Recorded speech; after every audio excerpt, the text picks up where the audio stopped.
ಎಲ್ರಿಗೂ ನಮಸ್ಕಾರ. Welcome to Mani's vlog.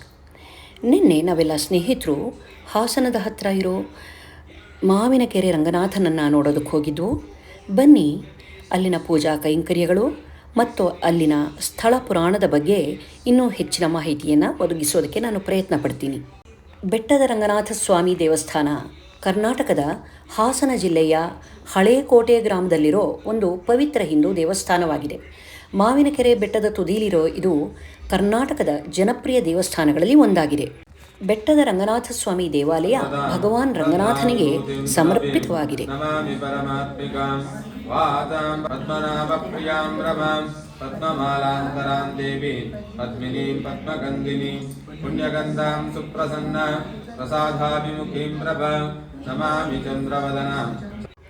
ಇದು ನಕ್ಷತ್ರಾಕಾರದ ವಾಸ್ತುಶಿಲ್ಪವನ್ನು ಹೊಂದಿರೋ ಗುಹಾ ದೇವಾಲಯವಾಗಿದ್ದು ಹನುಮನ ಪ್ರತಿಮೆಯನ್ನು ಕೂಡ ಹೊಂದಿದೆ.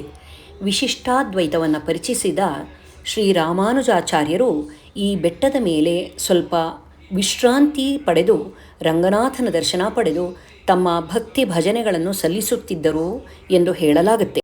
ದೇವಾಲಯದ ಗರ್ಭಗುಡಿಯಲ್ಲಿ ರಂಗನಾಥ ಕಲ್ಲಿನ ಹಿಂದೆ 3 ಅಡಿ ಎತ್ತರದ ದೇವರ ವಿಗ್ರಹವಿದೆ. ಗುಹೆ ಇನ್ನೊಂದು ಬದಿಯಲ್ಲಿ ಕೆತ್ತಿದ ಹನುಮಂತ ಕೂಡ ಇದ್ದಾನೆ. ಇಲ್ಲಿನ ಪ್ರಧಾನ ಪ್ರತಿಷ್ಠಾಪನೆನ ಮಹಾನ್ ವಶಿಷ್ಠ ಮುನಿಗಳು ಮಾಡಿದರು ಅಂತ ಹೇಳಲಾಗುತ್ತೆ. ಇತಿಹಾಸದ ಪ್ರಕಾರ ಮಾವಿನಕೆರೆ ಪಾಳೆಗಾರ ಲಕ್ಷ್ಮಣ ನಾಯಕನ ನಿವಾಸವಾಗಿತ್ತು ಮತ್ತು ಪಾಳೆಗಾರರಿಗೆ ಸೇರಿದ್ದ ಪಾಳುಕೋಟೆ ಕೂಡ ಇಲ್ಲಿದೆ. ಅವರು ಈ ಪ್ರದೇಶನ ಆಳ್ತಿರುವಾಗ ಒಂದು ಹಸು ಮಾವಿನಕೆರೆ ಬೆಟ್ಟದ ತುದಿಲಿ ಹಾಲು ಸುರಿಸೋದನ್ನು ಗಮನಿಸಿದ್ರು. ಕುತೂಹಲದಿಂದ ಅವರು ಹಸುನ ಹಿಂಬಾಲಿಸಿದಾಗ ಮತ್ತು ವಾಸ್ತವವಾಗಿ ಅದು ಗುಹೆಯಲ್ಲಿರೋ ಕಲ್ಲಿನ ಮೇಲೆ ಹಾಲು ಸುರಿಸುತ್ತಿತ್ತು. ಆ ದಿನದಿಂದ ಕಲ್ಲನ್ನು ರಂಗನಾಥ ಅಂತ ಪೂಜಿಸಲಾದರೆ ಆ ಸಮಯದಲ್ಲಿ ಕಲ್ಲು ಶಿವಲಿಂಗ ಎಂಬ ವಿವಾದವಿತ್ತು. ಶಾಸನಗಳು ದೇವರನ್ನು ತಿರುವೆಂಗಲನಾಥ ಅಂತ ಕರೆಯುತ್ತವೆ. ಅವರು ವಿಷ್ಣುವಲ್ಲದೆ ಬೇರೆ ಯಾರೂ ಅಲ್ಲ ಅಂತ ಅಲ್ಲಿನ ಪ್ರಧಾನ ಅರ್ಚಕರು ತಿಳಿಸಿದ್ರು ನಮಗೆ. ಶ್ರಾವಣ ಮಾಸದಲ್ಲಿ ವಿಶೇಷವಾಗಿ ಅಭಿಷೇಕ, ಹೂವಿನ ಅಲಂಕಾರ, ಅರ್ಚನೆ ನೆರವೇರಿಸಲಾಗುತ್ತೆ. ಮಾವಿನಕೆರೆ ದೇಗುಲದ ಪುಳಿಯೋಗರೆ ಪ್ರಸಾದ ಜನಪ್ರಿಯ. ಭಕ್ತರಿಗೆ ಸಾಮಾನ್ಯವಾಗಿ ಬೆಟ್ಟದ ರಂಗನಾಥನಿಗೆ ನಿವೇದಿಸಿದ ಪ್ರಸಾದವಾಗಿ ಪುಳಿಯೋಗರೆ ನೀಡಲಾಗುತ್ತೆ. ಇದು ಭಕ್ತರ ಅಚ್ಚುಮೆಚ್ಚು ಕೂಡ.